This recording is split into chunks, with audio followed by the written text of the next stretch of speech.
I couldn't tell. It's like similar, right? Yeah, but they'd be saving over 200,000.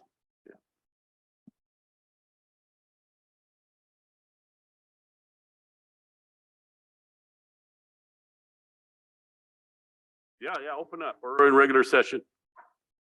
Hey, Patty. Hello, Patty. Glenn, you're up. Wes, you're up.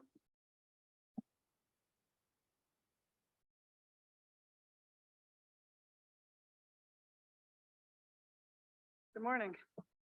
Good morning. So I am here this morning to get final resolutions for the acquisition, the long-awaited acquisition of the Tapia parcels, both the trust piece and the fee piece. And what I have presented to you is two resolutions for both. One which is protective, which of course, with this funding and with the Natural Resource Department being involved in this acquisition, we hope that council chooses to go with the protective one, particularly if we're going to do the restoration on the parcel that we've been intending to do for quite some time. But we also included a non-protective one for your consideration as well. And so, yeah, at this point, the appraisal's been approved, the survey's been approved, and we're just ready to, I guess, get the funding process done for both the first tree and the fee and the trust parcels and go from there. So unless, I don't know if you want to add anything or. Go ahead, Len. Thank you, Mr. Chairman and members of the council, and Lynn and Les. I want to thank you both for all the work that you guys have done. We have finally secured all of the property along the Jocko River between Dixon and River Valley. And that is quite the accomplishment. That is so huge, and what a benefit for the tribe, you know, to do something like this. Something we never thought, and now we own the bison ranch. Yep. So all of the puzzle is just coming together, and I'm so grateful for the work that you guys have done, and I would make that motion to approve both resolutions. Motion by Len you're talking about the protective resolutions. Yes. Motion by Len to approve the two protective resolutions for the two parcels. Second by Jennifer. Any further discussion? Seeing none. All those in favor?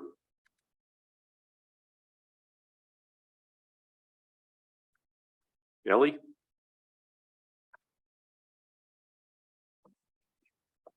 Ellie is listening or not? Ellie, you there?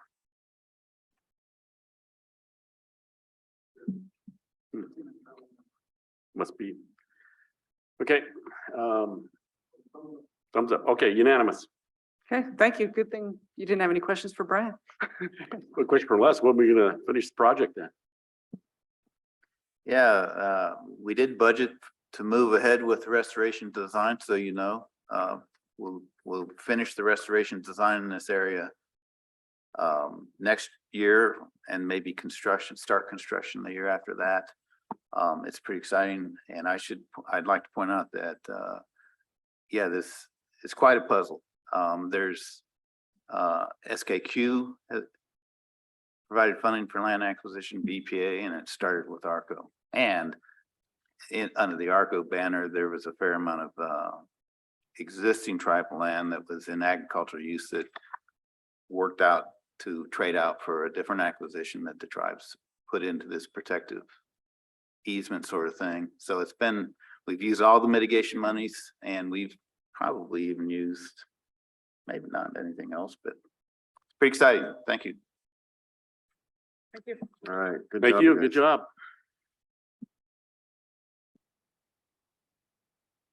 Patty? Patty, Jody? Good morning, everybody. Good morning. So who you have in front of you is a large portion of the homelessness task force. We're actually here to seek approval to submit a large proposal, about 2 million, for a transitional supportive housing center. And I'll let Jamie tell you a little bit about that particular proposal as we move forward. And then Mark and I can give you some updates on other things we're working on. Okay, so I'm gonna hand it over to Colleen so she can get used to this. But it's our Indian Housing Block Grant Competitive Grant. So the Housing Authority has submitted several grants through the Indian Housing Block Grant. The competitive grant, the majority of the projects that are financed are for new build. So that's what we're proposing. The Housing Authority doesn't want to develop anymore. However, we are partnering with the housing or the homeless task force so we can build. We are, did you say it was 2 million that we're looking for? Okay, so we're available Just under 2 million. oh, for the leverage. Okay, that's your thing. Ye- So the grant ceiling is 2.5 million. That's about 20 grants nationwide that are 7.5. hmm, 7.7. 7.5 million, but 20 grants will possibly be funded. That requires 25% of that as leverage, which is 1.875 million. So we don't have the leverage, and so that's why we're asking council to help provide it, or at least make a verbal agreement that there's mainly what we're asking for is land. After the construction of the center is completed, we plan on handing over the facility to the tribes so that everybody has everybody has that to run it, because we don't have the ability to do that. So the homeless task force, we're still working out the details on the location of the operations. And then I can turn that over to you for that part. So I'll just fill in a little bit. So the leverage or the match really can be the land. We're not asking for any hard dollars. We also haven't really kind of discussed the details with the departments to where the management of that property would lie as we move forward. So those details will be worked out. Should we receive the funding, yay, and be able to roll forward. I know there's been some discussions about where the property might be, but we haven't really settled on where that is. Mark, I don't know if you want to talk about that at all. So yeah, we kind of just looked around where we have tribal property at the point right now where that we could be leveraging that as the value of appraised value of that. The other part of it is if we had to do new acquisitions, we would be looking at those potential sites to bring them in for council approval if awarded. So this is preliminary work with you guys just to see if this is something that we can get that approval of to submit all of this to be able to utilize that leveraging of the tribes to buy the property. We did look at St. Ignatius, Arlee, Pablo, Rodan, Polson, trying to find where we could put this so they'd be close to areas where we actually have some of the tribal hubs, as in so they could be working with other programs within our tribes, the DHRD buses, transit, everything else could be assisting this side of it. So that's what we're looking at for affordable living space, that they could be in that transitional living space to be able to get in these areas, but we needed site. And we're not talking, we're spitballing still on everything else. If it's going to be apartment type things, if it's going to be like homes, whatever, but it is really to leverage, see if the tribes can leverage property value or anything like that to approve for this grant. Because if we get it, then it's going to be all feet are on the ground running, trying to come up with where the leverage comes from. So this is the pre-approval stage. That's what we're looking for. Any questions for presenters? Carol? No, at one point we were advocating for that location in Ronan. Is that still an option on the table? The one behind the health center now. I know the community was not in favor of it, and I We- know there's other communities on this reservation that need to have things go on there too, so I think we have to look at all options, but. So last week, we had a brief just discussion about this in general. And we did talk about that Ronan site. We talked, like I said, we talked about all these other communities too. Where would this be the best benefit right now, this round, to do this, to get it off the ground? Because we know this project is not going to be done within a year. I mean, this is a few years out, but it is a step in the right direction that we are looking at. So if it's not Ronan this time around, it could be maybe next year funding that we do the Ronan site.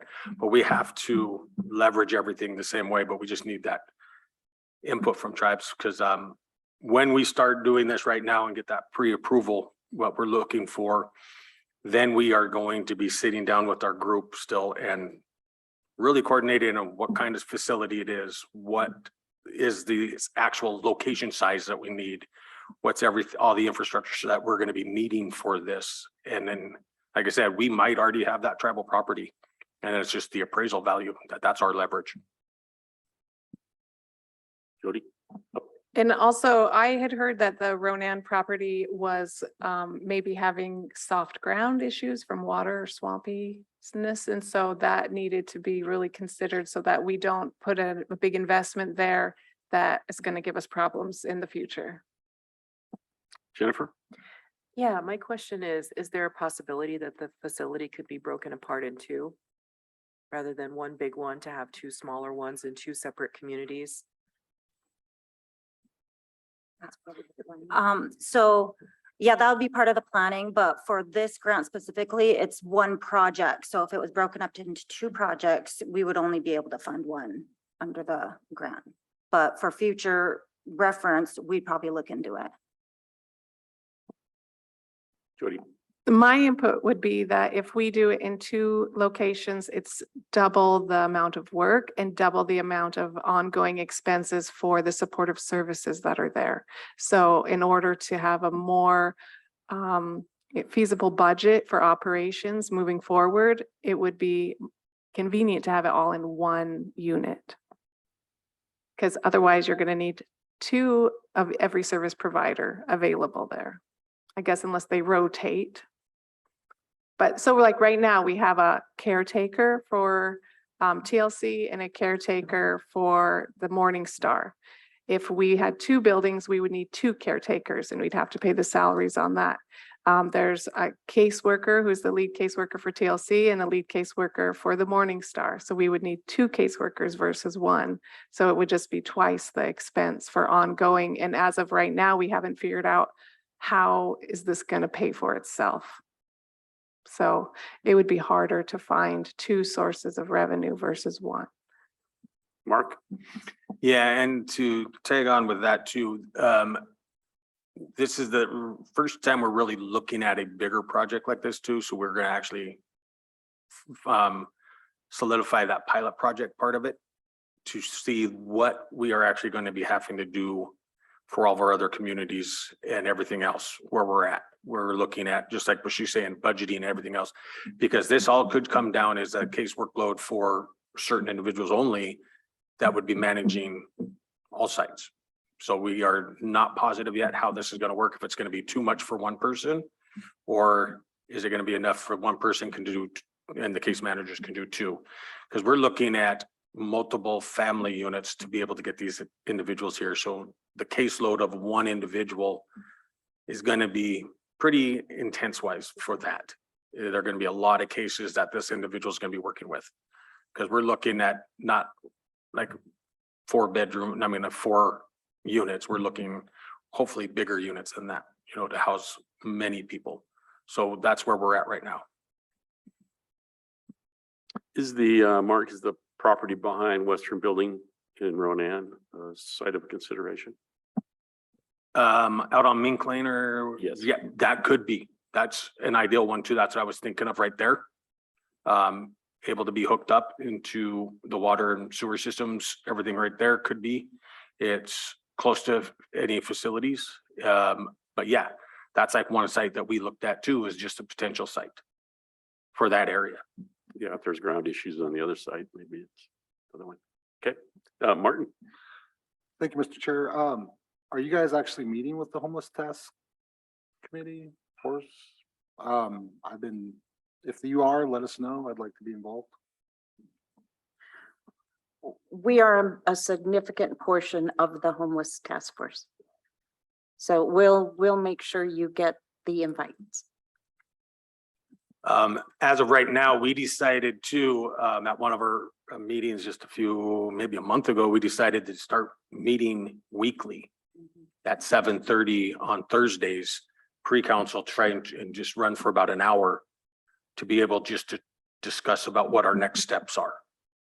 So any of the council that would like to go, just let one of us know that's in the room, and we can get you the add-on to the meeting times. okay, so in this topic, applying for some funding for a transitional supportive housing center, I would entertain a motion to I'd make that approve the motion. resolution. Motion by Martin to approve the resolution authorizing the CSKT Housing Authority to submit a fiscal year 2022 competitive Indian housing block grant application on behalf of the tribes. Second by Jimmy. Any further discussion? Seeing none, all those in favor, show of hands. Unanimous. Thank you for the good work, and I hope we're successful. And we have the problem of finding the match and getting that going. Go ahead, Patty. I'd want to thank you all for certainly being in favor of SCAHA applying for this grant. I think really being thoughtful and putting together a transitional housing model, as Mark said, is our first, real pilot and this type of funding. And I think will mean a lot as we move forward. So thank you. I also have two quick updates from the Homelessness Coalition that I want to provide for you. One is Mark and Jody and I have been having some conversations. Mark and his team have been kind of going to task to look at property that already has infrastructure on it, right? So is ready for a home to be placed on it that we can then get access to one of our tribal members. And at the same time, we're beginning to have conversations with tiny home or smaller homes, modular homes ready to go to put on those properties. Mark, you want to talk about that a little bit? So I have tasked Brad McCray out of our office, our home site lease technician, to really assist me on this one. He's done a pretty good job in a short term, getting a good count of what we have for home sites actually out there that we have in total. We have approximately 1,350 home sites. Out of those 1,350, there's approximately 110 to 120 that are vacant. That does not mean they are ready to be moved in on or not, but they're just vacant at this time. That's where that infrastructure comes in. We are looking at some service issues on a few of them, so they're on hold. We do know that. It could be a drain field issue, it could be a well issue, could be a septic issue that we can't move forward on anymore at this time. But he has been working on that diligently for the last week, trying to come up with a better number. So we do have that aspect of it right now. So we have approximately about 100 that we can work with. And if it is a well system or whatever, we had discussed it about maybe trying to figure out how we could get those improvements up to par so we can get more people into those sites that already have that septic and well service. So we're still fine tuning that part of it, which would really be beneficial if we were able to get any kind of funding or grants or anything like that to move forward with a, like the Bakken homes or anything that were coming in type trailers that could be actually put on there straight up. So we could already have places available, very low cost to get tribal members to be able to move into them. The other is that we do have a surplus of probates. I did have Sheriff Hoskinson, our other home site lease technician, work on it. And we have approximately 50 probates that are pending. We have had trouble trying to get family members or anybody to move forward, starting them probates. So I took it upon the land staff, and I talked with legal on it about, since the tribes have interest in that property, since it is a tribal property, if we could move forward in starting them probates. So part of our project budget this year has actually been starting that process, where Brad has actually taken it upon himself too, is to learn the probate system, and has been helping them family members in our surplus of probates. He's actually starting to bring them in forward in front of the tribal court system to help them families to get their probate settled. Since we do have a primary interest, we are doing the legwork on it. We are getting contacts to all the heirs, everything else, so they know that there's going to be a hearing on it, so they can come in. And he's got 2, I think, right now already through the system. He's working on a couple more, but some of these family members do not realize that there's a cost to it, or they do not know what the cost is, and they don't want to take on that burden. So we are doing it for them to try to get these settled, if it's for them to live in, for them to sell it, or if it's just us to clean up the site for them, so then we can get it available quicker for another tribal member to be moving into those properties to start a home. That's a great move. Great assistance for our membership, and we are a stakeholder. So Brad's a perfect person to work on that. So I applaud your effort with that. Carol? Out of all the time I've sat here, I have never, ever heard the figure of how many home sites that we have, and now how many that are available. I have people asking me all the time, and they always hear, no, there's no home sites, or, we don't have any available right now. But now, knowing this figure, it seems like we could use this in grants and other things that we do out there for funding. I mean, it just seems like it's good news to have that information, but to know how many we have available is good, and then get them up and ready to go for people to move in. Because that's the most costly part of moving into a location, is you could probably go out and finance the house, but then getting everything to hook up to it and the power lines, it's expensive. So yeah, I think we're on the right track of helping our people secure some kind of permanent housing. So that's nice. We do have one issue with that right now that we did find out just through conversations and that with them, with the shortage of meters for hookups for MVP. Knowing that we have the end of summer, we're going to be hitting in fall in that colder weather, and we're going to be moving into that winter. And any new meters in that are anywhere from 6 to 8 months out. Even if we get any of these homes in there, we may not have meters to hook up power. So that's going to be an issue too, that's going to be hitting us fairly soon when it comes to any of that. So we're looking right now at any of our home sites that are out there that are vacant, which ones have meters. So they are prioritized, that these are the top of the list that we can go to as soon as possible, or remove that meter to this other home site. What I would suggest is you let credit know, and maybe even Eagle Bank, because they're probably loaning money on homes or whatever. And if there's no way to get a meter, that's pretty serious. It's like the well, they had to wait a while for the well. So it's Glenn? information. Thank you, Mr. Chairman, and members of the council. And Patty, I want to thank you for your leadership on leading this initiative forward. Homelessness has always been a huge challenge to the elected leaders here, and each and every one of you play a huge role in helping us when we have to assist a tribal member. Patty, I just wanted to mention something just briefly here in regards to one of the other projects that we brought forward here some time ago, and that was the former nursing home facility in St. Ignatius that was recently offered to us. I think council would like to begin discussions on how we're going to move forward on something like that. So I just wanted to have you put that on your long list of projects, and because we'd like to move forward on something like that. So thank you. Go ahead, Patty. Thank you for notifying me of that. I was pleased to hear when the owner contacted me on Friday and let me know the property was still available. So I think that's, or it came back available. It was sold and just didn't work out and he's relisting it. So that was good news.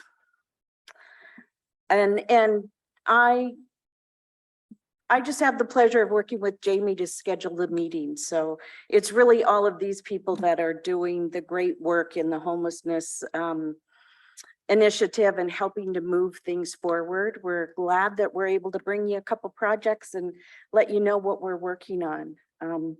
There's just one other thing I want to update you on, and it's really from, we had a meeting this morning. As you know, from the Homelessness Coalition in the very beginning, one of the most important things and was really to see what the data says. So we know what homelessness looks like, not only on the reservation, but also for our tribal members, and to be able to have that data. So we have some hard data we can use and seeking more funding to support us in those initiatives. So Jody, of course, has been leading forward a whole coalition on the reservation with other organizations to do a home survey, a housing needs assessment survey that kind of finished phase 1. They're moving into phase 2. And this morning we had a deep conversation about a CSKT based homelessness survey that we would initiate. One of the things we're looking at is really trying to find, they call it a double up survey.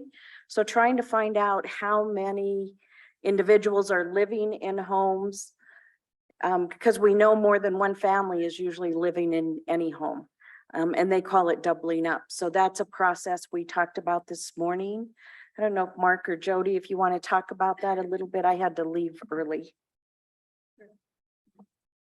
Okay, so it's to go kind of full circle back to where we began. When we first started, we were like, well, how many people do we have that are homeless? Why are they homeless? Who are we serving? What are our needs? It's to quantify, and then the qualitative data on, the study side, why.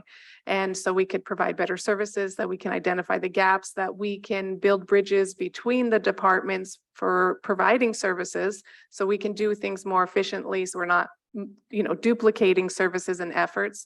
And so Big Water Consulting, who is helping with the housing needs assessment, they are drafting. They send one draft, but they are going to be changing it and sending it out again next week. And we can share it with council if you guys want to give your input too, to help us have a better idea of the numbers and the whys, and then how to move forward with our decisions, where we should be putting most of our efforts and our resources, because everything is limited. What is going to give us the best bang for our buck? So we are hoping that it will only be a 5-minute survey, and that we could start it in September at the Harvest Fest that Tribal Health is doing. So when they come in and sign up, they would do the survey, get a little incentive, and move on. So that's our plan. Hopefully we can start getting you guys some data so that you know exactly what's happening on the reservation as far as homelessness goes. Yeah, I just wanted to also touch base too, is that with the numbers that have came from our office, one other thing that I did task Brad with was just going through the mapping system and going through all of our lease files, all of the 1,350 of them. And he mapped to make sure that they were all on an actual database now, that we actually will be able to have them if they're already, if they're vacant, he has them with a polygon, different color, what their needs are. So he's working on that right now, getting all of that infrastructure in there, if it's raw land, if they're already taken, or if they're on hold or anything else for any of those reasons. So he's done that. That was his first task out of our office, and it's taken him a while to get done because it was a lot of work that he had to come up with his database. So he's did that. Now he's working with Pete Gillard and Marty to try to get it digitized on a GIS layer. So that could be actually available for people online to be able, if they're wanting the Arlee area, they could pull it up and it could show the ones that are available. So they could be looking at those sites and not have to wonder where to go, call the lands department, do you have any? And it's not gonna be a miscommunication. We have the mapping system now. We are getting it there. That's one of my tasks that I've been working on for years, and Brad was able to fill that gap. So I'm really thankful that he took that upon himself to do so. I just wanted to give him kudos for that. Him and Shara has worked really hard on getting that taken care of. Super. All right, well, thank you all. We'll move on. We're kind of behind, so We thank you guys for your extra time. thank you. Well, Thank you, everyone. Have a nice day. you too. Bye. Prosecutors.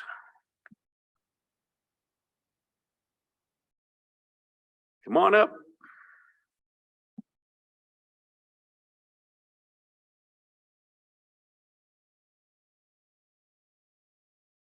We are. Yep. Okay. They're a great tests, guaranteed negative. No, just joking. Perfect. Recycled, yes.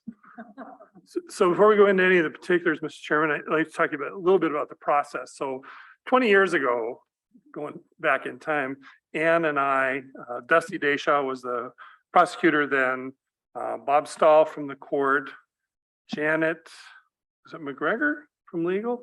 We went through the same process and kind of went through the parts of the law that we worked with and figured out changes that need to be made. And we met on a regular basis and we brought everything to the council and made a bunch of changes then. And when I came back in 2019, we started doing the same thing. We've been doing it for 3 years now. We've been meeting once a week with prosecutors, defenders, legal, court, probation, law and order has been at some of the meetings, tribal health has been at some of the meetings, victim advocates have been at some of the meetings. And what our goal is to try and obtain a consensus before we came to the council, and then tell you all the departments working together agree that these changes should be made. We have, I think, agreement on everything except one item out of all the things we're bringing to you today, and we can talk about that item of disagreement later. One of the huge changes is this mental health code, which is a complete redraft of the mental health code. And we picked this because we thought, oh, this will be easy. We'll do this first. And it took us about 2.5 years. Maylin and Ann did a huge amount of the work. Brenda Desmond, who's no longer with us, just passed this last summer. She was enormously helpful in preparing the mental health code. The changes in the criminal code are more sort of minor changes. There's some changes in the criminal procedure code and there's some changes in the probation code that we're recommending. But that's kind of been what the process was.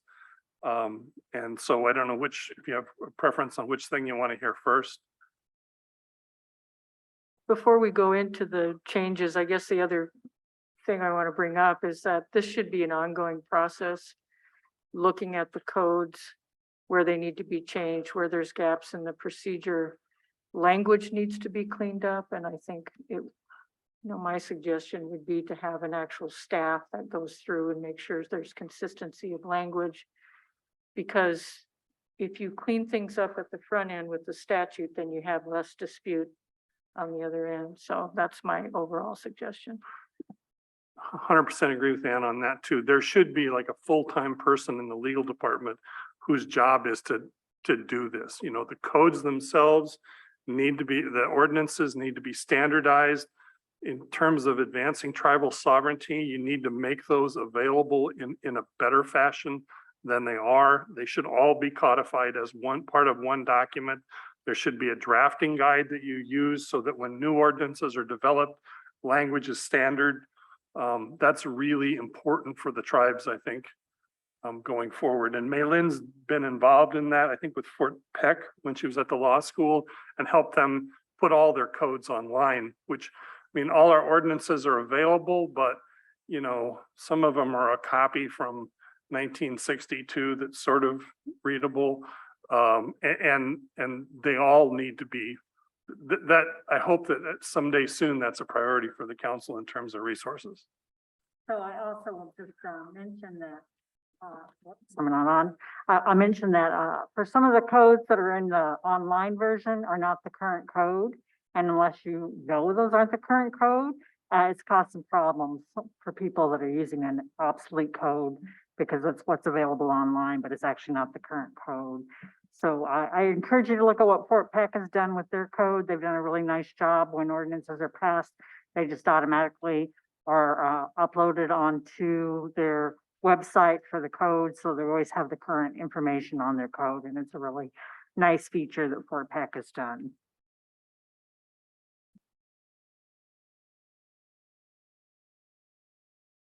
Did we get a preference for which one you want to do first? Let me do the mental health. I don't think so. Pardon? Whatever you want to do. Okay. So mental health is the more substantive of the two, and that is a total rewrite. So we're asking that the current one be repealed.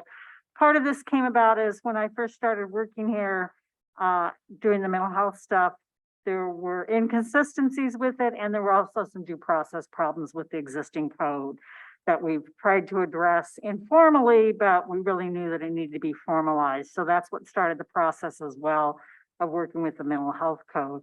So a lot of the changes are procedural, but we've also incorporated some cultural things into it that were lacking in the prior code. So cultural certification is one of the things that we really wanted to address because we know that people that don't have cultural awareness may be incorrectly diagnosing people. And so that was really important in including that. I don't know if Ann wants to. Well, I just wanted to back up a little bit. So the mental health code, just for clarification, is the provision under tribal law that allows for mental health commitments. So it's a civil proceeding that allows for the tribes to commit people to. That's a good question. Yeah, Where yeah. to? Where But, to, yeah. Just to give you that background on what this is. Yeah, so this allows for those short-term stabilization type commitments and then the longer-term commitments. Previously, we had been utilizing the Montana State Hospital. That's not available now. That has generated a whole nother level of problems in the mental health area currently.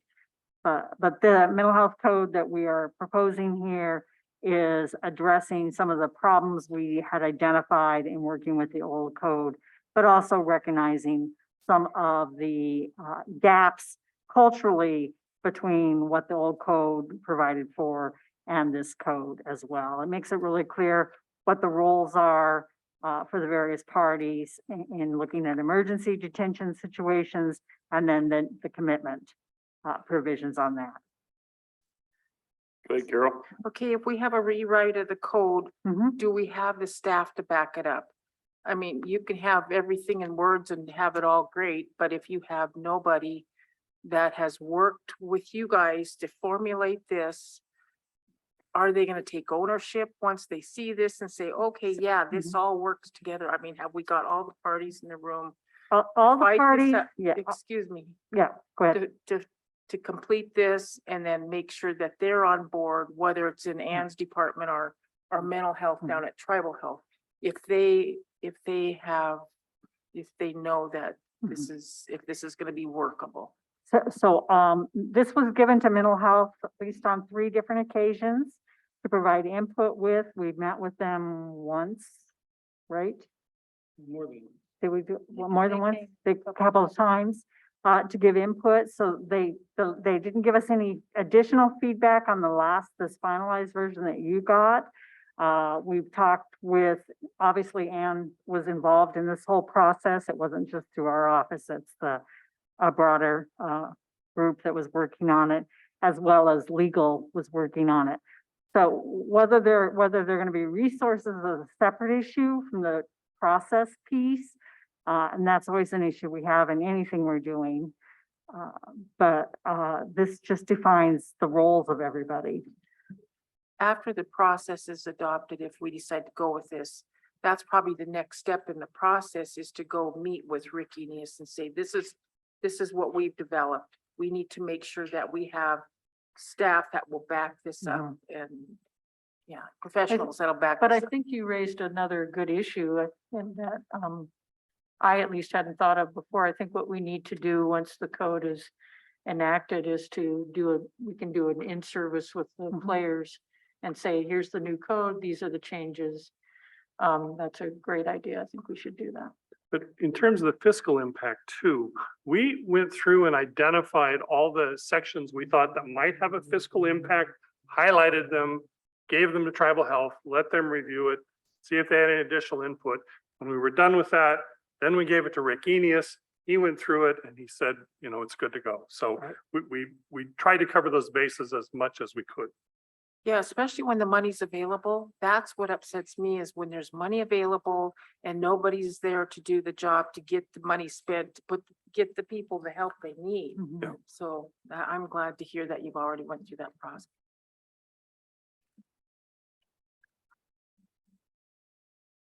So I don't know if you if you have specific questions or you want to just to go through it.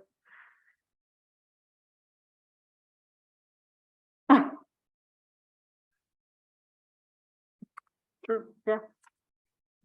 Go through it. Okay.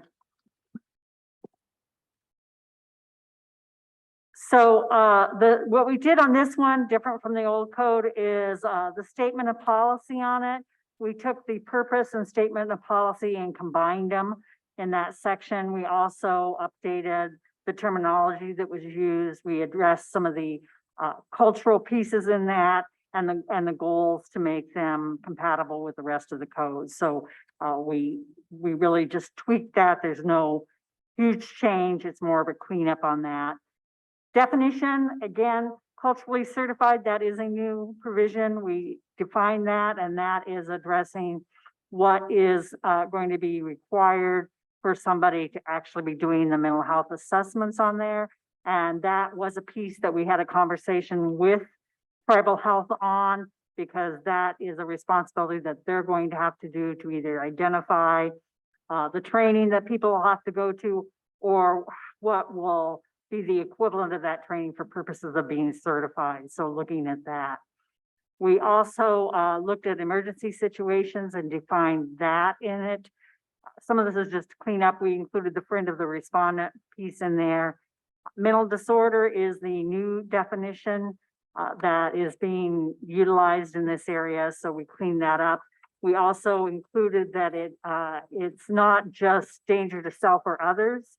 In regards to that, it's also looking broader at that are they able to function because of it? So it's looking broader than just danger to self or others.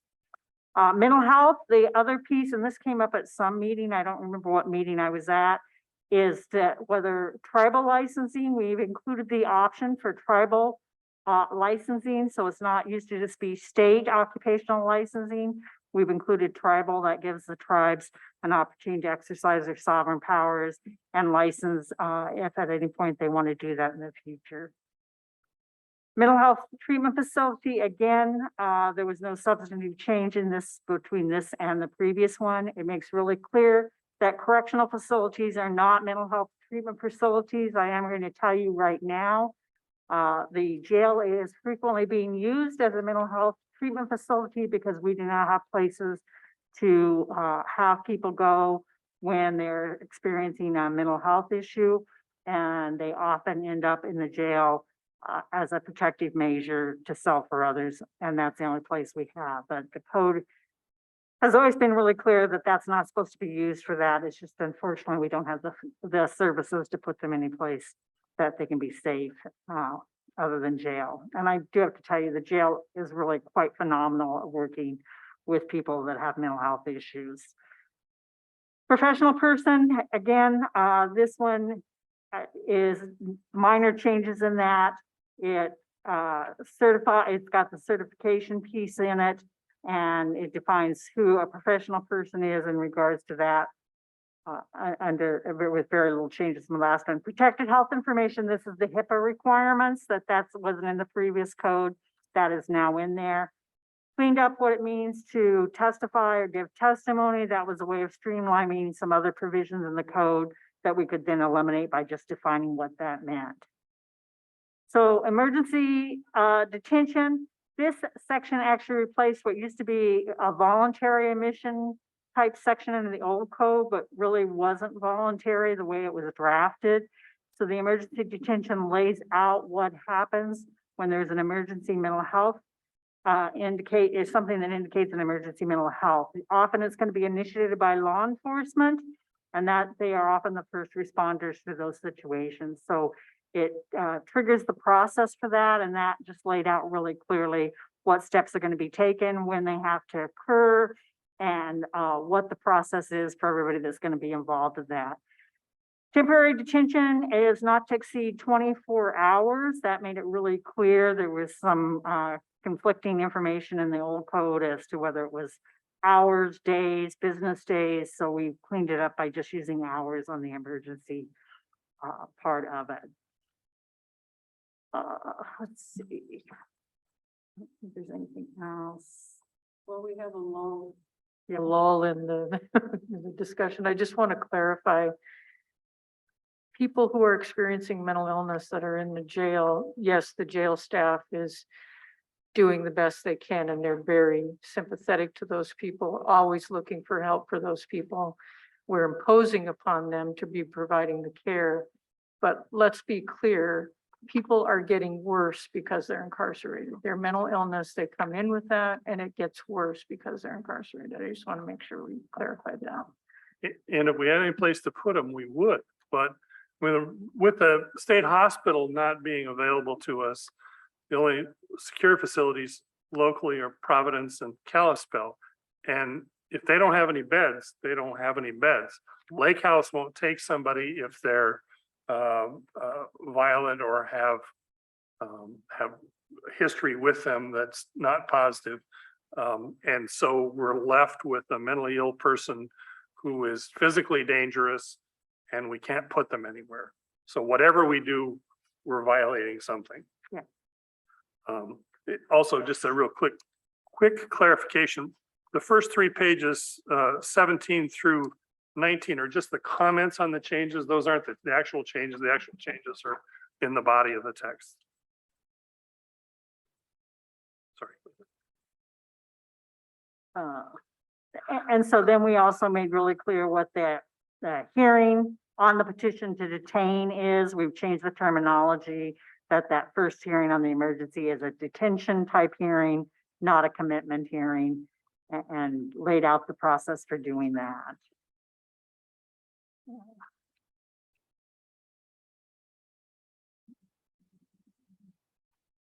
So all the rights, other than cleaning up some of the rights, language-wise, substantive, there's no changes in the rights in regards to the hearings there. And we did make it really clear that they can waive the right to be physically present at the hearing, and did some clarification in that section. And then the more formal is the petition to commit.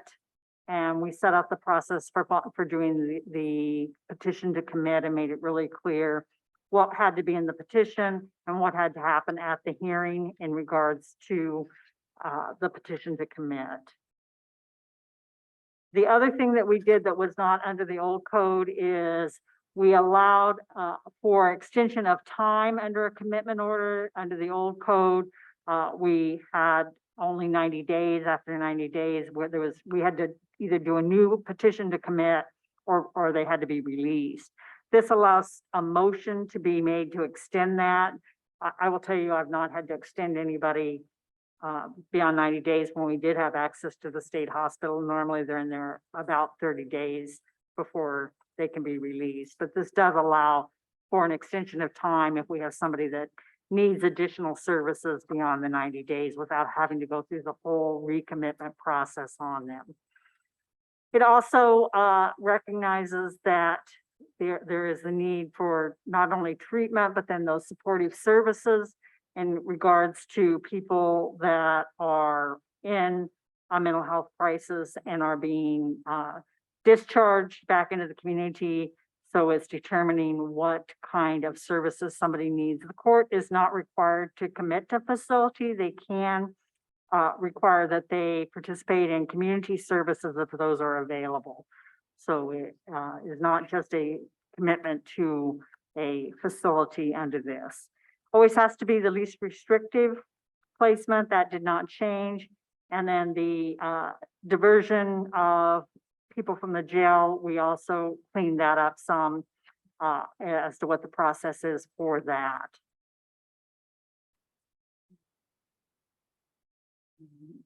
The transportation issues, we did some clarification on who's responsible for transporting and returning, and then included the confidentiality of the records. That's the cleanup for purposes of HIPAA that was not in there previously.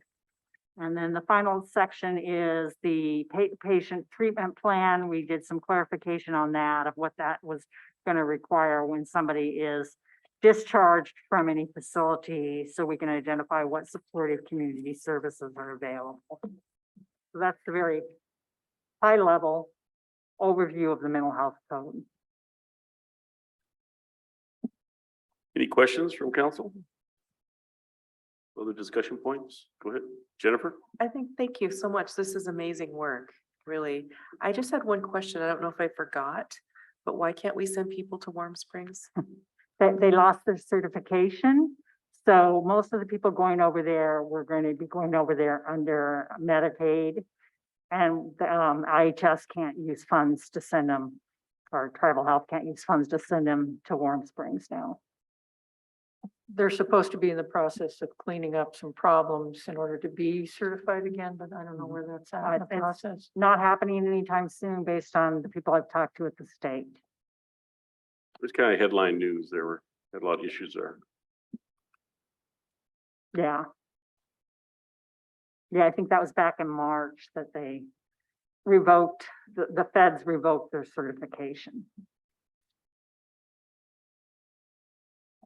Any other comments? Seeing none. Good summary of the changes. I love the idea that it's always adaptive. These things always need to be revisited. I also like the recommendation on the legal department to have a person on all the ordinances, make sure we're doing that. The issue about what's online versus what's reality. I think Mike's brought that up many times that and that's one of the things I think our executive team is trying to do is clean that up. So we do need to make that real time, and it has to be not something that's old that we're presenting on the internet. So hopefully that gets fixed. Mr. Chairman, Go ahead. this is a little bit off point, but not really. We have that grant to study what was called special domestic violence criminal jurisdiction over non-members. The scope of that has been expanded now. We have the opportunity, we have quite a bit of money left in that grant. I don't remember exactly how much, but it's over 150,000. We haven't spent much of it. We have the opportunity to extend that if you want. And one of the things it can be used for is to some extent setting up a place and a mechanism to make these statutes more available online. If the council's interested in that, I can pursue extending that and including that as a larger part of the purpose. So there's funding available, is what I'm saying. Well, good recommendation. Yeah, go ahead, Carol. You have a resolution to amend the ordinance? Yes. Is Yes. that proper? Do you want us to, are you asking us to approve Yes. that? Yes. So are we ready there? I mean, I don't know if all council, I haven't had a chance to read the document. I apologize. No. If we're ready, I guess we're ready. That's the discussion point. Do you want more time to read it, Carol? Well, I would like to, yeah, but I'm sure people like Mike has got it all down. It showed up this morning, Carol. I haven't read it either. I've been speed reading it right now, so. Mr. Chairman, I would really like to have a thorough understanding of the implications before I took action. Well, the one item, of course, you've done your due diligence meeting with the executives and the funding requirements. And pose conflicts that might be there. So maybe that's what we could do. We would have a meet with Rick and just double down on some of the requirements we would need to finance or be considerate of based on the revisions. And you've done a great job, there's no doubt about that. So maybe we would hold off a week before we would take action on the resolution to amend. And then follow up any questions we might have with you. That's okay, but I would love to provide James with the recommendation he just made in modifying and extending the funding for the one item you had. And consensus of the council on that would be to proceed. That would be great. I'll get on that. Okay, thank you. So can we revisit the resolution in a week? Absolutely. Okay. We want you to understand that. We've made progress just getting it this far, so, I know, it sounds like 2.5 years kind of made you kind of crazy, huh? yeah, No, sorry, no well, pun intended. but there's no place to send us, so it's okay. Okay, So you want to go on to the next ones then? sure. I know.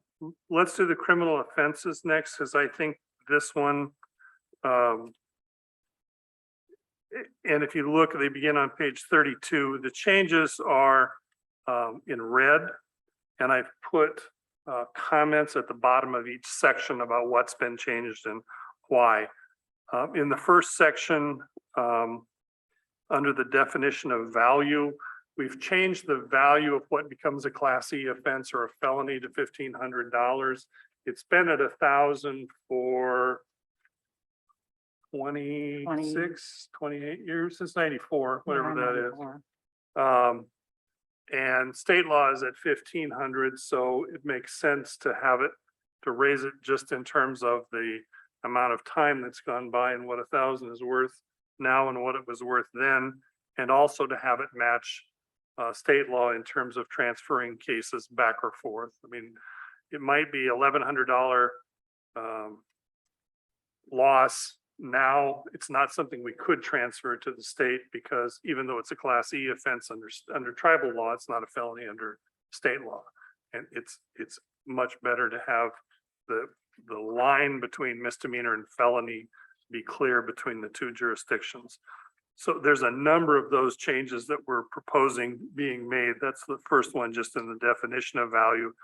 But then the same change on page 33 on criminal mischief, same change on theft.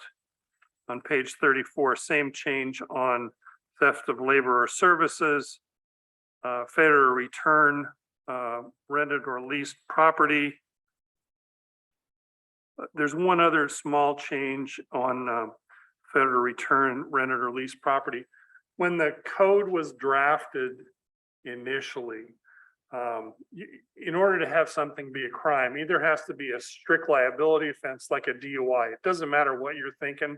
If you're drinking and driving and you're under the influence, it's a crime. But other than that, there has to be a mental state. And the mental states are generally negligently, knowingly, and purposely, and they kind of go up in value. Negligently is what it sounds like. Knowingly means basically you know what you're doing. Purposely means that's your reason for doing the thing. When the code was drafted, for whatever reason, there are a number of offenses where it says purposely and knowingly. It should say purposely or knowingly, should be in the disjunctive, one offense, one mental state or the other. It's just a drafting error, and it appears in maybe half a dozen places throughout the code, and we ran across it and we're just fixing it. So if you see the word or is highlighted in red, it said knowingly and purposely. It should say knowingly or purposely. That's all that is. It's just a drafting error initially. On page 35, under unauthorized acquisition or transfer of food stamps, again, just changing the value. On unlawful use of a computer, just changing the value. On page 36, issuing a bad check, changing the value. Forgery, on page 36, changing the value. So all those changes up until page 36, other than the one mental state matter, are just changing the value on what is a Class E offense or a felony from 1,000 to 1,500. On the disorderly conduct statute, beginning on page 36 and going on to page 37, there was a case decided a while back, Tribes versus Old Person, where the appellate court struck down a subsection of the statute, so we just repealed it. And you can't enforce it now anyway, we just took it off the books to clean it up. The next statute on page 37, there's some changes in the definition of consent in the sexual assault statute, and this is a more significant change. This is a substantive change. The problem with the old statute is the term without consent basically meant not that you didn't consent, but that you were forced to submit force was used to make you submit. So if a woman said no and somebody came up and grabbed her inappropriately, that wouldn't be a sexual assault because you weren't forced to submit to it. You just said no. And we didn't think that was correct, that it without consent should, among other things, mean you didn't consent. We put in this language, the victim has expressed a lack of consent through words or conduct. The old language, being compelled to submit by force, is also still in there. We put in a definition of mentally defective or incapacitated to cover the situations where someone is unconscious. We just wanted to make it clear that that would count as being done without consent. Whether they're asleep, whether they're intoxicated, we've had cases where someone was sexually assaulted in their sleep. They woke up and somebody was sexually assaulting them. Didn't technically, or could be argued anyway, didn't meet the definition of by force or that they were incapacitated, they were just asleep. So we just want to make it clear that that would be, and this is the section we argued about at length between us and the defenders until we came up with a definition we could all agree on. We also include language that said even if consent has been given, it may be withdrawn either through words or conduct, that once somebody consents to some kind of sexual activity, it doesn't mean they've consented to everything you can think of. And if they say no, then at that point, consent is withdrawn. So those were the changes that we had proposed in the sexual assault statute. Again, we did talk extensively between the defenders and the prosecutors and involve the victim advocates in that discussion as well. On the next page, page 38, mistreating prisoners. We've changed that, or we're proposing we change that from a Class D offense to a Class E offense, which make it a felony under state law and allow us to transfer to state court. One of the problems with, under state law, it is a felony, but under tribal law, it was a misdemeanor. I don't know why that decision was made, but the state's not going to come in here and take cases from them unless we send cases, unless there was a tribal officer that mistreated a prisoner, unless we send it to the state, they would never be able to take it under either scenario. But the reason this is significant, we had a situation here, I'm sure the council is aware of, where there was a prisoner that was assaulted by an officer. We prosecuted him criminally. We didn't want to send it to the state. One of the reasons was that we were concerned, the defendant would argue, well, the tribes have exclusive jurisdiction over misdemeanors. They've defined this as a misdemeanor, therefore you can't transfer it up here. So we'd like it changed from a Class D to a Class E so that we have the ability to transfer it if we think it's appropriate. Doesn't mean we're going to, just means we could. The tampering with witness statute, we did not change this. I think it is a Class E offense under state law, but we just changed the statute to make it clear that this is applying to tribal proceedings, not to state proceedings. Now we come to the one thing out of all these that we don't agree on. which is time limitations. We were in agreement, except for the defenders, about changing the statute of limitations on felony offenses from 2 years to 5 years. It is 5 years under state law. We want that changed under tribal law as well. The issue comes if the state holds on to a case for an extended period of time and then transfers it back to us. If the statute of limitations has expired under tribal law, there's nothing we can do about it. If the two statutes match, for example, in that period of time between 2 and 5 years, if a case comes back to us from the state, and we never know when they're going to, we can still pursue it. So it makes us more congruent with state law just in terms of when we can file cases, and has her objections. As you can probably imagine, it was a long process through the whole code on things that really there had to be compromise on, but I just couldn't endorse the idea of giving the government more time to make a decision about charging somebody. I just couldn't get there. And I especially couldn't get there because the state maybe is going to send it back. And it seemed to me that the best thing to do would be for the prosecutions to decide at the get-go who was going to charge and coordinate that rather than extending the time limit that, of course, is on the back of the accused if this government's given more time to make a decision about charging. So that was my basic problem with that. Carol? Can you briefly describe a case that would happen possibly in?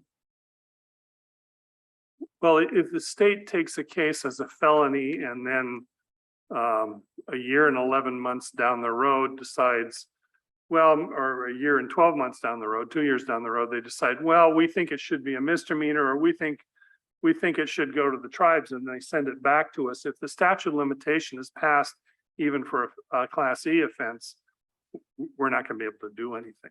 So you don't have a case like a DUI or a domestic abuse case? Is that what we're talking basically? Could be. Anything? Could be. We don't have any, I mean, I talk to the state, not on a daily basis, but 2 or 3 times a week, mostly Lake County, about cases, who's keeping which. We actually are going to do something to actually improve that communication here very soon, but I don't want something to fall through the gaps. So my issue with that is just allowing by statute, allowing for one or the other dropping the ball basically, and just giving them more time. Doing that by statute. That was the thing that I couldn't consent to. Go ahead, Mike. Thank you, Mr. Chair. And can you tell us why the state has a 5-year limitation then? Yeah.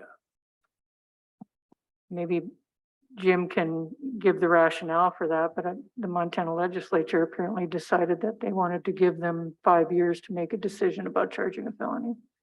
That's basically what that is. It's been that way at least since the 70s, when the state adopted a version of the model penal code, I think about 1973. I don't know why the tribes went to a 2-year statute of limitation when the new criminal code was adopted in 94. I wasn't here then, so I don't know why that difference was made. You did make one other change for us at our request, which was to do away essentially with statute of limitations on homicide offenses 2 years ago. So you've made one change in the limitation. I'm asking you to make another.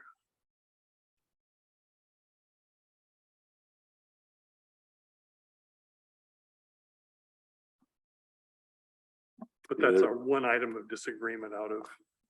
So under the current 2 years, I guess, how many cases have been dropped that we?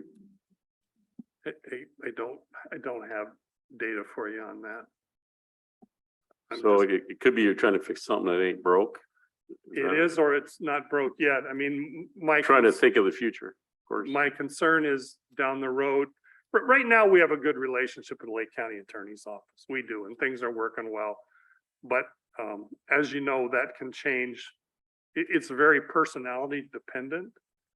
I don't know if that will change at some point in the future. I'm trying to protect the tribal interests in the event that it does. If they hang on to a case too long and then send it back and there's nothing we can do, then there's no justice for the victim in the case. Yeah, I'll kind of, you always want to be everything as timely as possible, because that's one of our basic Indian Civil Rights Act or whatever you want to refer to. Timeliness is very critical. Yeah, I don't necessarily like to think that we want to give people more time to, well, we want to, bad guys are bad guys, and we want to be able to deal with that. I kind of want to think about it a little myself. I'm kind of torn myself right now, I guess. Yeah, other council discussion on this. I don't know if I'm going to be able to help the yin or yang on this one. Mike? And the only reason I would lean to change it to 5 is to be consistent with state law. I much rather have state law be 2 years as well.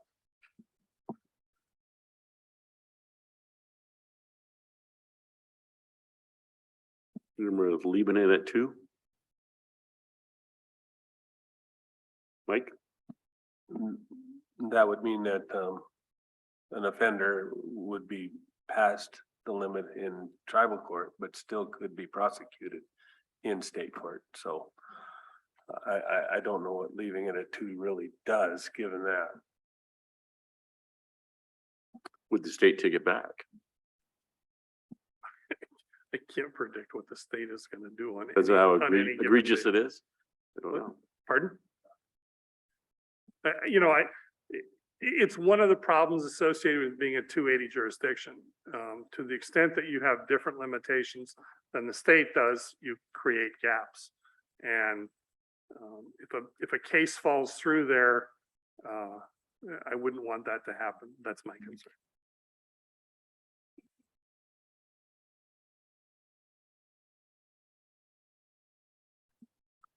Okay.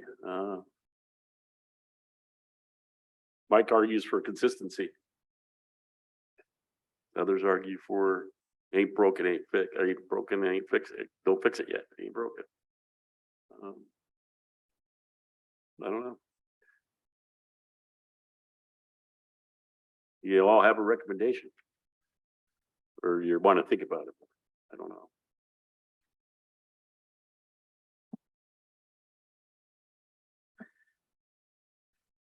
Yeah, I tend to probably not change it myself, but I guess part of the thing is this has to be adaptive in nature. So I guess when the problem does arise, we always have the opportunity to modify this and match the state. The problem is when the problem does arise. I then missed that one it's case. Too late, yeah. For that one Too case. late. So there might be one case that slips through because it rose its ugly head, but the future would be secure, but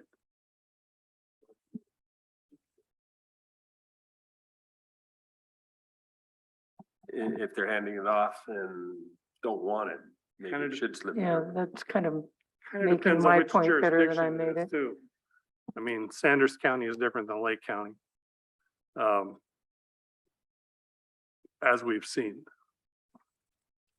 Also, What are you Mr. saying Chairman. about Hot for- Springs? oh, Excuse me. To your point about the document itself, the entire criminal code needs to be gone through the whole thing. These are the fixes we were able to get to make, fixing some mistakes and some procedural issues and things that Jim's been going over, but at some point, it needs to be gone over from start to finish. well, in regards to looking at people's body language and head shaking, we probably don't have a consensus enough to modify that to 5 years at this time. Okay.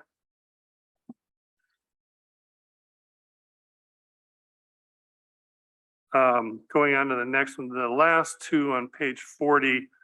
Again, we've just changed purposely and knowingly to purposely or knowingly. So it's just requiring one mental state. there's no substantive change there.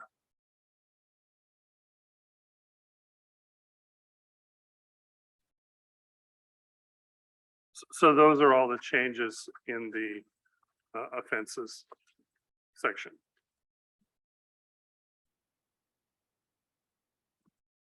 I don't know if you want to vote on these now or. Well, this one was actually a lot simpler for me. I don't know about the rest of the council. Would I vote on it now? We could vote on this one now. With the exception of the time limitation, statute of limitation. Right, that would be one that would be, yeah, take that one out. We could vote on it with that correction, that change. I can, if you want to vote on, I can submit a corrected one that just deletes that section. Okay. Motion by Mike to approve the recommended changes with the one correction on the time limitations. Second by Martin. Any further discussion? Seeing none, all those in favor, show of hands. 7, 8. 8-4 went out of the room. Len's out of the room. The other two sections will be, I think, quicker. Criminal procedure. I don't have page numbers on this, but it's section 22405. There was a scrivener's error in it. It referred to the wrong section. It says the person has a right to legal representation. It used to say as in 22503, that was just the wrong statute. So we fixed it so it referred to the right statute. Conditions on the defendant's release. The court has had a program for pretrial supervision for some time now that allows people to be alcohol tested as soon as somebody figures out how to spend the C-test money. They'll be doing drug testing as well. And the court calls it pretrial supervision, but it's not specifically authorized by the statute. And so we all were in agreement that it ought to be. There ought to be a section that just says there's a pretrial supervision program. It's run by probation. When we get to probation, there's a number of changes that just codify that, but that's what that is. Under pretrial diversion, one of the changes that we were all in agreement on was that pretrial diversion is when, for whatever reason, we decide we're going to move this case out of the criminal arena and we're going to try and resolve it to everybody's satisfaction, and that happens pretty routinely. But there's no provision in tribal law that would allow us to do that and put a person on probation. So we wanted to change that so that, you know, if a person has a number of conditions that they're supposed to be doing, probation can be monitoring that to make sure they're supposed to be doing it. This just allows probation to do that. And we were all in agreement, including probation, on that change. So that was the change in the pretrial diversion statute. I think we did make one other change in the end. We didn't.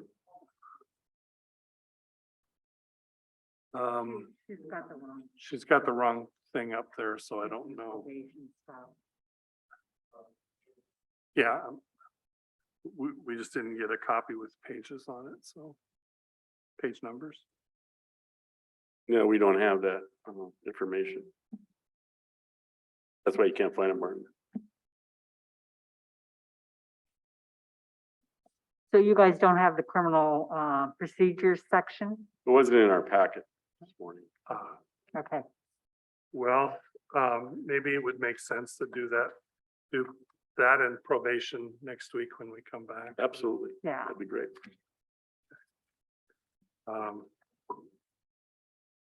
Yeah, if you haven't seen it, there's not much really point in going over it. Okay, well then we'll look forward to you next week. Coming back. Well, Thank you, guys. Thank you. And we will break for lunch. We'll be back at 1:30.